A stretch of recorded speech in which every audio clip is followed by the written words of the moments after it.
from the fire and from the one you should not have killed. Whoa! Hold on! I'm on fire! I'm on fire!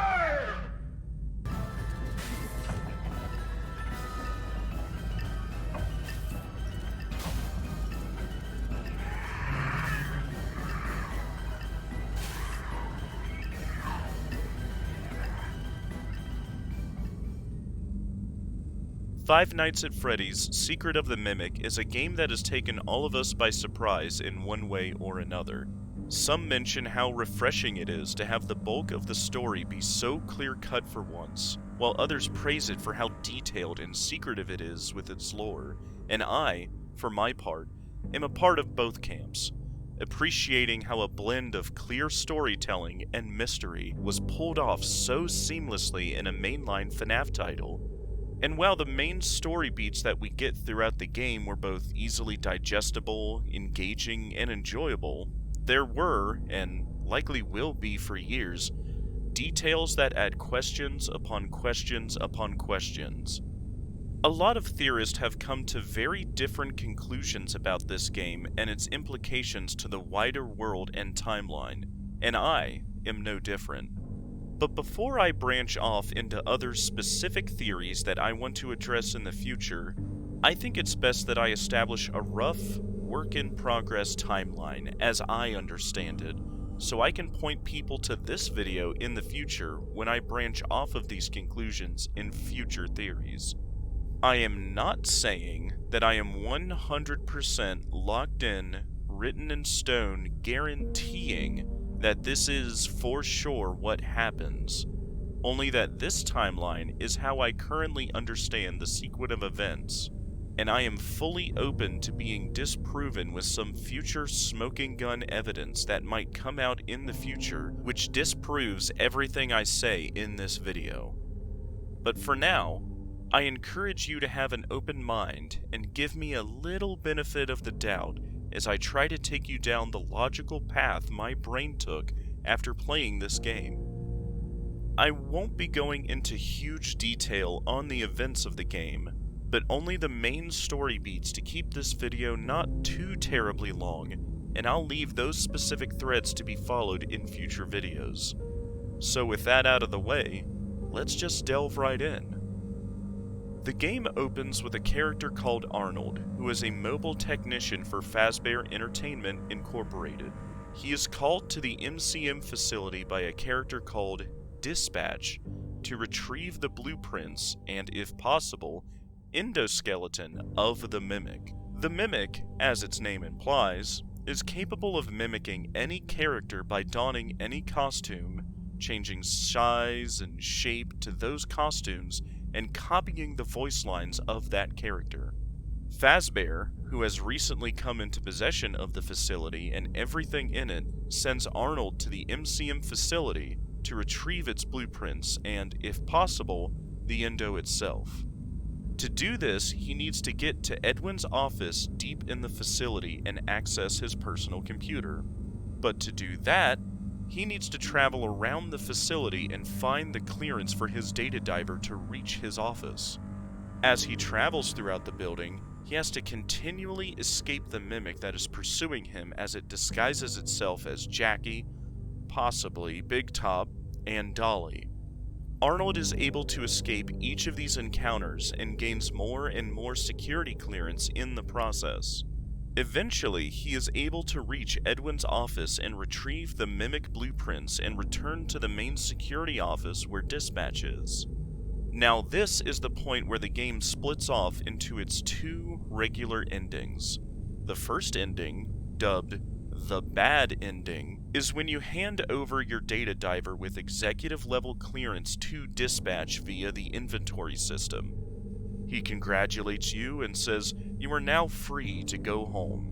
When you get in a van and drive away, the real Dispatch calls you on your CV radio and scolds you for disappearing, stealing Fazbear property, and says he'll be hearing from their lawyers. Moments later, the Mimic, known as M2, activates in the rear of the van and attacks you. The game ends with you stuffed inside of a prototype Freddy at the experimental Freddy's location down in R&D, as M2 watches the performance. The other ending you can normally get, called the parachute ending, you get when you arrive in the security office with your data diver that now has executive level clearance. Instead of immediately handing over your data diver, if you try to leave or access the computer, this happens.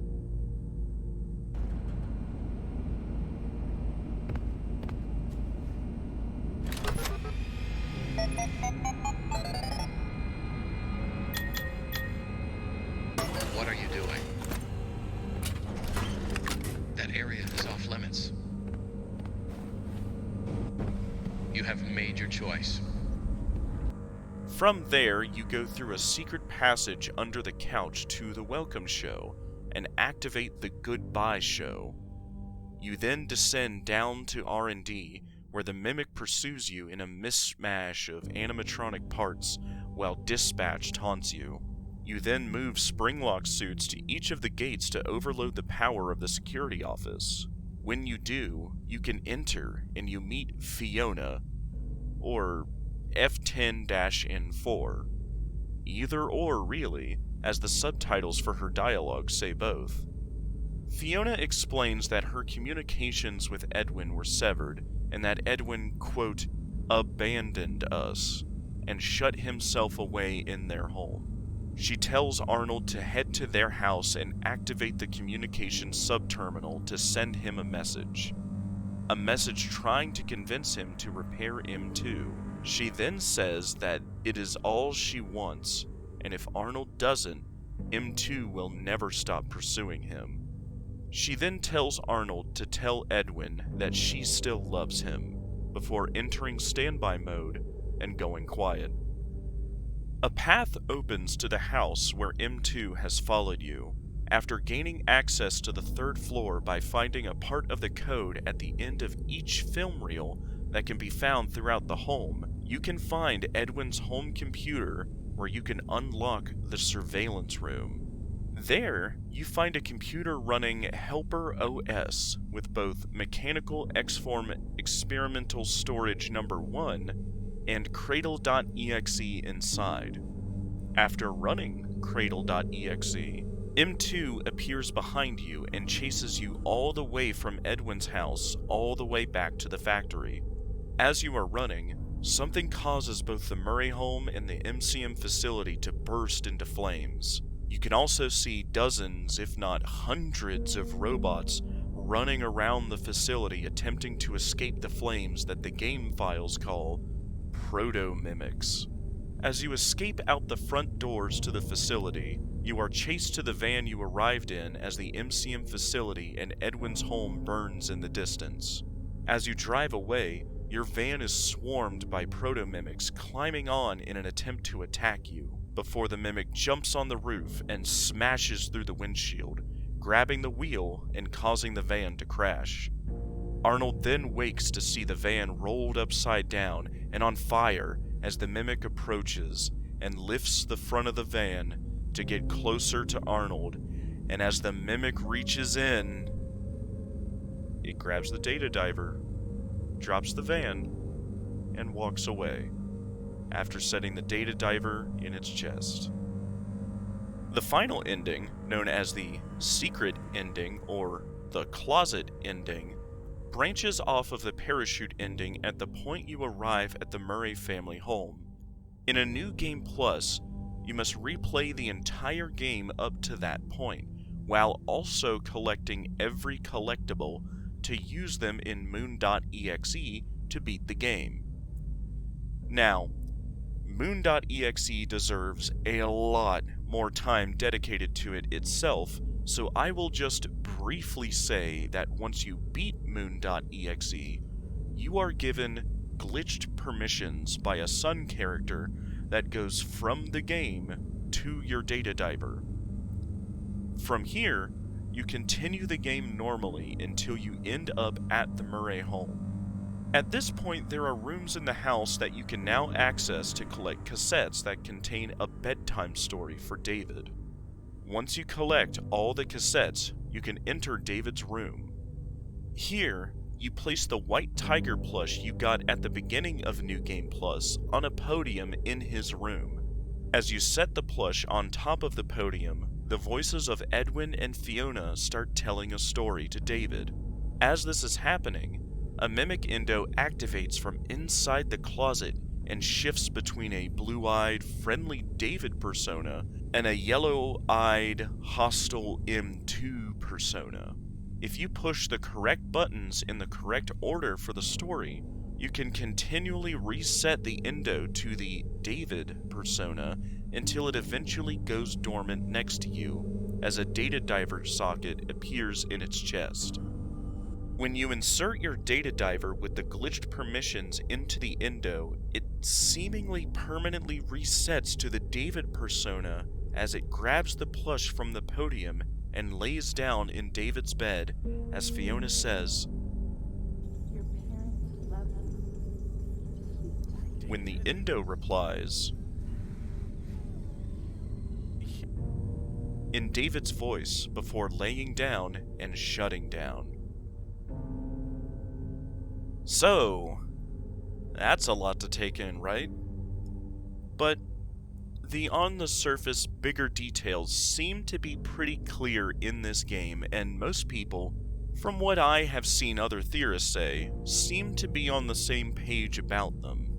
Examples of this would be how the Mimic is the one controlling the Jackie and Dolly animatronics, David is haunting the building, or how Fiona died in a fire at Fall Fest. I will say, though, that while core details like these are in agreement with most, the finer, deeper last 20 to 25% of detail we see in the game is causing many theorists to go many different directions, and, to be honest, that's okay. In fact, I personally find it preferable. That's where the fun in theorizing is. That last 20 to 25-ish% of detail in the game that is unclear and muddy enough for people to come up with viewing them and the core narrative of the game in interesting ways. Especially how I have seen some combine the two and explain how they view the events of the game and the larger FNAF timeline in a bigger picture.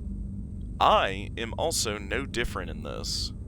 While I probably would agree with most of you about the clearer info we get in the game, I am definitely aware that I have come to some spicier conclusions about some of the more hotly debated details in the game, which for the second half of this video, while I have many more ideas I'd like to do theories on in the future, today I am only going to tackle one. But it's one of, if not the biggest debates I have seen with this game among theorists, and that is about the Mimic. Are there two Mimics? In my opinion, yes. In full disclosure, I am only feeling confident enough about this now to make a video on it because of another FNAF theorist called Immense Andrew, who explained a lot of evidence points towards this theory a lot better than I could. So I've added his original video in the description, and I would highly encourage you to watch his video as well, as it will give you the full scope of evidence, as I am hoping to mainly add supplemental evidence and arguments to an already great theory. The first of which was the one major hole in the theory that he went over in that same video, which is that the text logs from Fiona imply that F10-N4 was built within the 5 weeks before the game takes place. He wonders if this would be the one example of text logs not being in chronological order in the game. This is because of a previous text log about an employee overhearing Edwin and the voice of Fiona talking and laughing down in R&D. He wonders if this is Edwin talking to F10-N4, which would be much earlier than 5 weeks before, which would disprove this theory. What I would like to suggest is that the employee wasn't hearing Fiona in F10, but was hearing the spirit of Fiona that Edwin had reached out to through the radio. Now, I know this is quite quite a take, but I would like to point to the audio log I found in my live stream here. Tests. Levels are good. This is where I heard it. It's her or... Set frequency to 4625.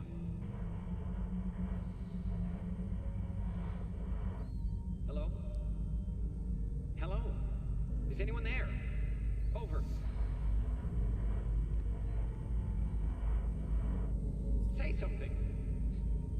It's me, Edwin. Over.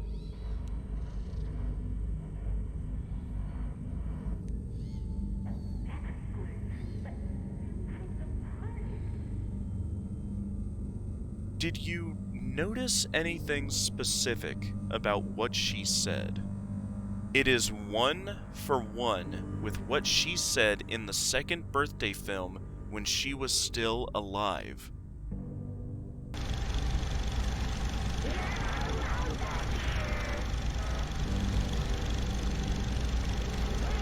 Edwin, Ed, get out here. You're missing it. Just give me a minute. I had the best idea. Okay, This is well, it. This is the one.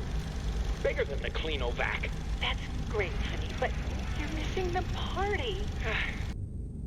If it's supposedly F10-N4 or even M1 Edwin is talking to in R&D, how would they know, word for word, a line Fiona had said before she had even died? Moreover, the fact that we are specifically told in that same audio tape that Edwin is attempting to reach out and speak to Fiona through a radio is not meaningless. I believe it was Fiona's soul or spirit, etc., that answered back and started speaking with him through the radio. It's these conversations between Edwin and Fiona through the radio that the employee overheard later. So Immense Andrew's hunch would still be correct. F10-N4 wasn't created yet, and the chronologically ordered logs still work.